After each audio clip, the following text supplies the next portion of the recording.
Всем привет! Сегодня у нас письмо от твоего будущего «Я». И прежде чем начать, приглашаю всех в закрытые расклады и в эзотерическую библиотеку. Да, кстати, никогда не устанавливайте приложение Boosty. Там цены в 2 раза больше. Поэтому внимательно, только через браузер телефона, ноутбука и так далее. Приложение не устанавливайте. Вот.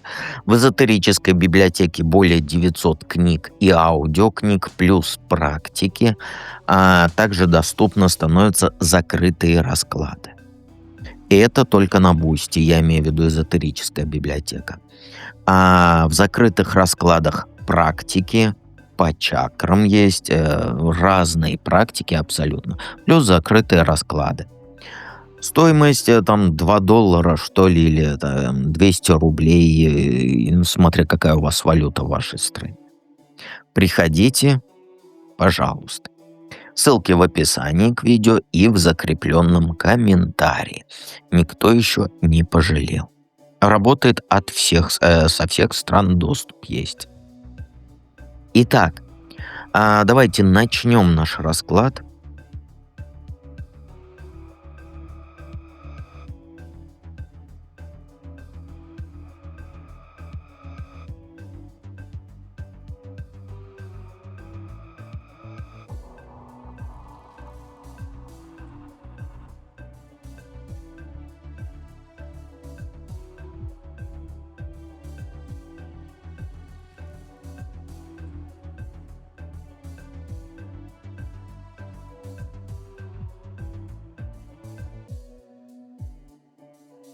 Единички.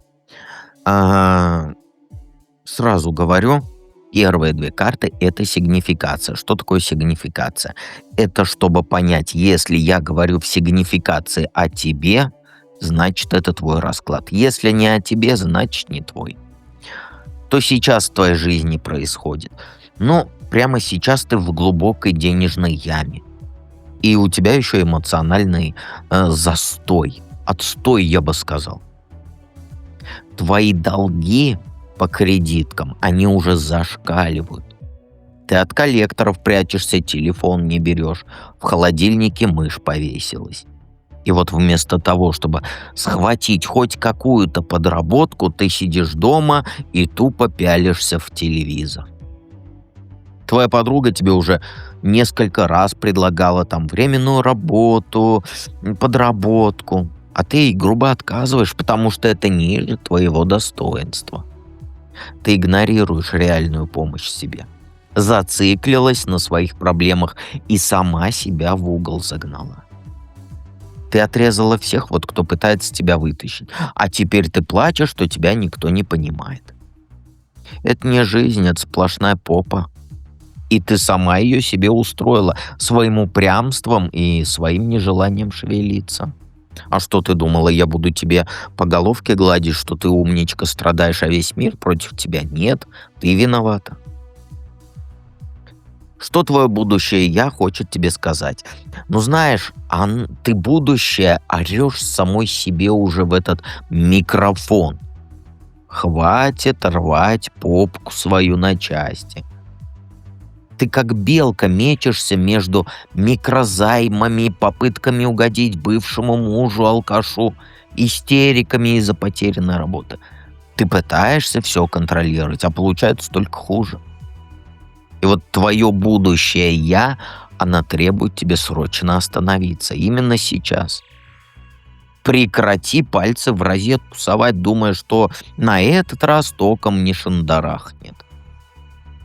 Сядь на пол, закрой рот, досчитай до 100. В мозгах. Пока ты не перестанешь метаться, как ошпаренная, ты не увидишь, что выход он уже есть. Вот вакансии посмотри. Они есть. И тебе нужна вакансия бухгалтера. Это твой шанс. Посмотри, он есть. Вот карты показывают, есть.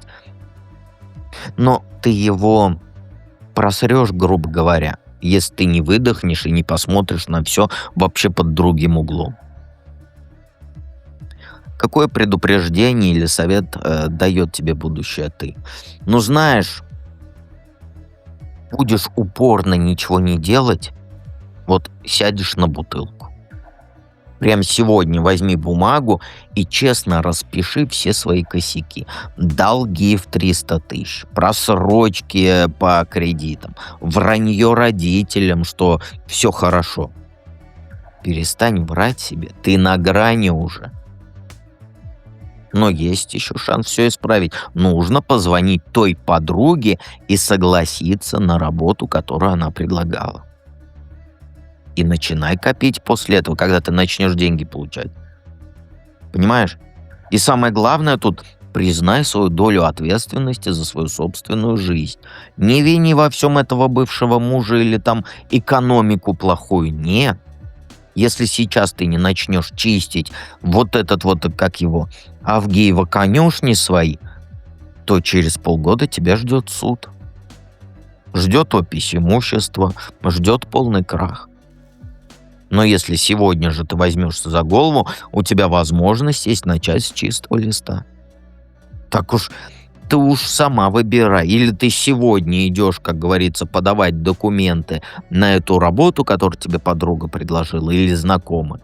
Или завтра будешь искать, где, как говорится, украсть еду. Как ты хотел. Давайте перейдем ко второму варианту.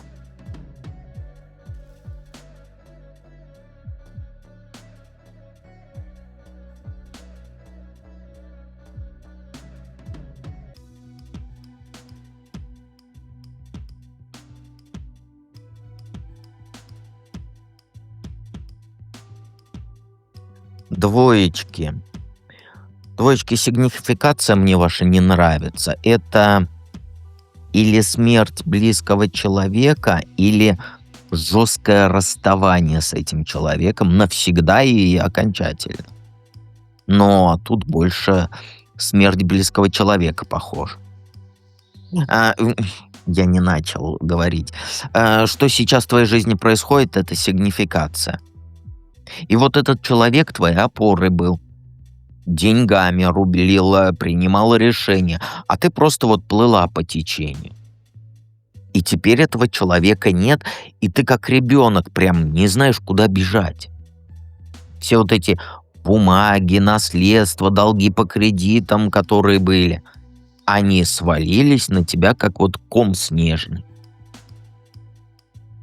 Тут даже по картам похороны толком не организовал. Просто стоишь, тупо смотришь на все вот эти бумажки, документы, и не в силах взять в руки телефон, чтобы там, как сказать, подруге хотя бы позвонить.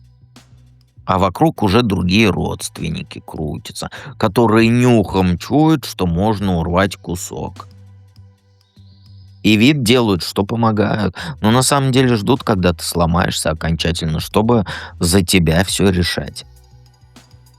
Ты не ешь, ты не спишь, ты от всех отгораживаешься, а в голове мысль, как дальше жить. И самое хреновое, ты самой себе не разрешаешь плакать. Потому что? Сильной надо быть, но это у тебя в голове. А это же глубже тебя в яму загоняет.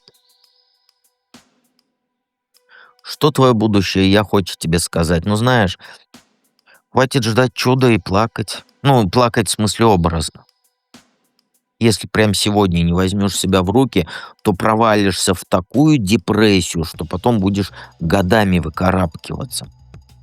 У тебя есть шанс все исправить. Но действовать нужно вот резко и четко. Телефон возьми, позвони юристу по поводу вот этого наследства. Не откладывай. Пусть он разбирается с наследством, пока родня там квартиру на себя не переписала. Заставь себя покушать. Хоть что-то, водички выпить, организм у тебя уже по картам на пределе. И разреши себе слезы.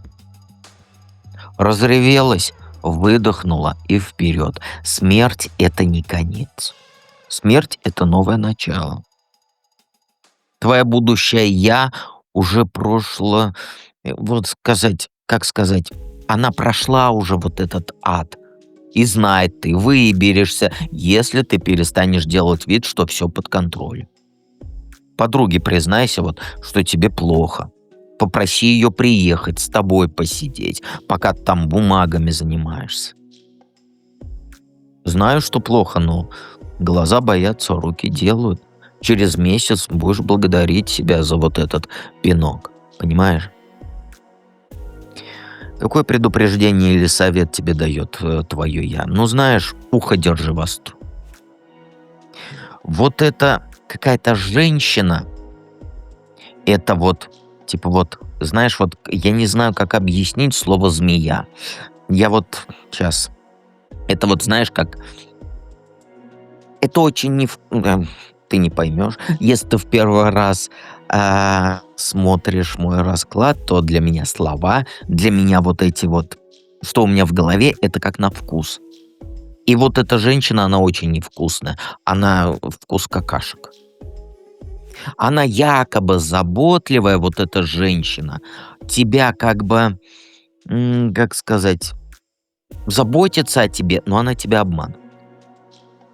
Она лезет к тебе вот с этой помощью, сует бумаги на подпись, а сама тихонько делает все на себя. Словам ее не верь. И про «я семью спасаю» тоже не верь. Это чистый расчет. Проверь все свои выписки банковские. Перепроверь каждую ее рекомендацию, что она тебе дает. И не подписывай ничего без своего юриста. Если она уже успела что-то стащить, то пиши заявление, иначе ты потом ничего не докажешь. И перестань самой себе врать, типа, она же родная, она не станет так поступать. Станет. Мне бы этого не выпало. Твое будущее я, оно прошло через это и вот орет тебе голову, включи, а не эмоции. Пароли смени, замки смени. Понимаешь? Пока ты в этом всем не разберешься. Один неверный шаг, и ты останешься не только без денег, но и без крыши над головой. А вот эта заботливая дамочка, она какашками воняет. Прости меня, но я не знаю, как это сказать по-другому. Давайте перейдем к третьему варианту.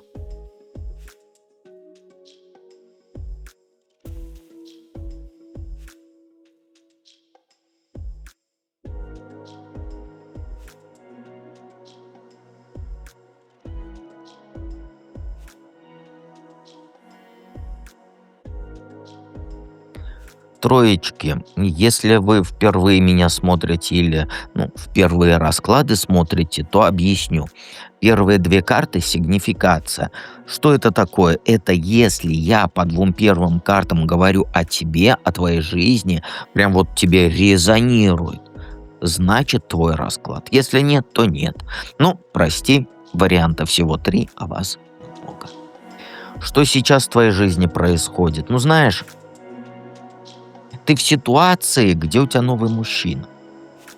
Вот, как сказать, вот знакомство новое, но этот новый мужик уже крутит твоей жизнью как хочет. Он тебя подсадил, вот как говорится, на халяву. Что-то оплачивает, дарит подарки, может даже квартиру помогает снимать. Ну смотри, это все колесо фортуны, вот как тебе объяснить?